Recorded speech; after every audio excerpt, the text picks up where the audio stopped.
Chris, really nice to see you here in Cannes for the Cannes Lions Festival. I guess a lot of your potential future clients might be here.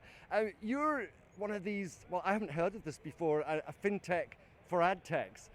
What exactly are you offering to the adtech community? Hi Mongo, so good to be here.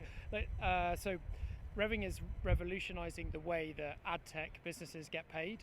So if you imagine extended payment terms is the bane of everyone's life. Everyone talks about it, but no one's ever doing anything about it. So from our perspective, we decided that's got to change. So we built some technology that enables us to effectively accelerate those payments before you even raise an invoice. So we can support businesses from the bottom of the supply chain, like publishers, through SSPs, DSPs, and agencies, helping get liquidity flowing through our ecosystem.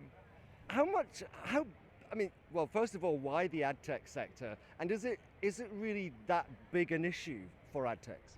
Yeah, so why the adtech sector? I mean, seriously, I've never met a more complicated supply chain in my entire career. So I'm a lawyer and structured financier by profession. I've worked in lots of different sectors.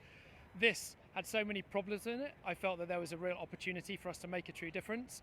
I mean, the type of product we've created lays itself perfectly to complexity, and so we've basically determined this is the best way that we could support this industry. And we're also working across affiliate marketing, music, digital music distribution, mobile gaming. So we feel anywhere there's a digital receivable or there's a transaction happening, we can help.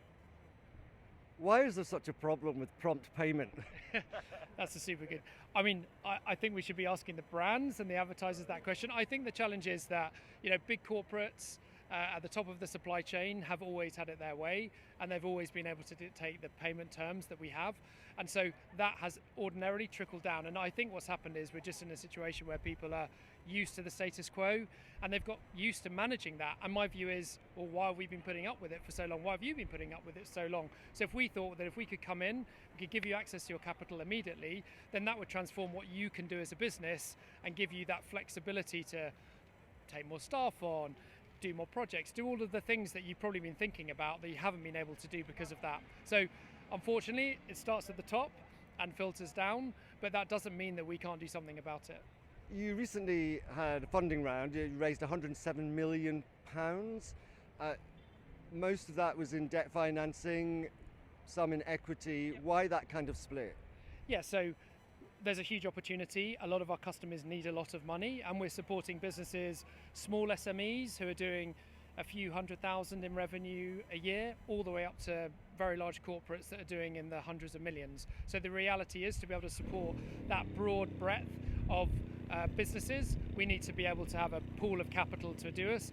And so DWS and Hudson Bay Capital, who are supporting us, have given us that. And then on the equity side, we've got to grow our business. We've got lots of opportunity. We want to make sure everyone's aware of what we're doing, and this has enabled us to do that, which is fantastic. Does that mean there's an eventual IPO further down the line? Yeah, that's definitely obviously on the cards. That's what we're aiming for, but I love what I do. I'm planning on going nowhere, so I think there's a huge amount of opportunity here for me to support the industry and to spread the word. I mean, that's why we're here in Cannes. We're here to tell people about what we're doing and build awareness, because I think a lot of people just don't know this exists. You being one of them, Mark, which is why we're talking today. So from my perspective, just spread the word, so if people need us, they know where to come. So as you said, we're here in Cannes. So what sort of conversations and interest are you getting? Loads. I mean, we're meeting existing customers, potential customers. I think the reality is we've spent so much time building a rocket ship for ads that we've completely forgotten about the fact that we've got carrier pigeons for invoices. So from my perspective, it's about just, again, building that awareness. Lots of people really interested in what we're doing. So as soon as I start talking to them, they're like, oh my goodness, I didn't even know this existed.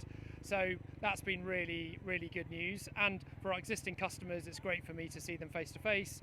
And prospective customers, obviously, they're just keen to see how we can support them over the next year. Finally, the adtech sector is quite a big global market itself, worth billions. What are your anticipated growth plans, and which territories do you see yourself going into next? Yeah, so we're operating in the UK. We're just about to start working in Spain. We're doing a whole piece of work to launch into the US market in the second half of the year.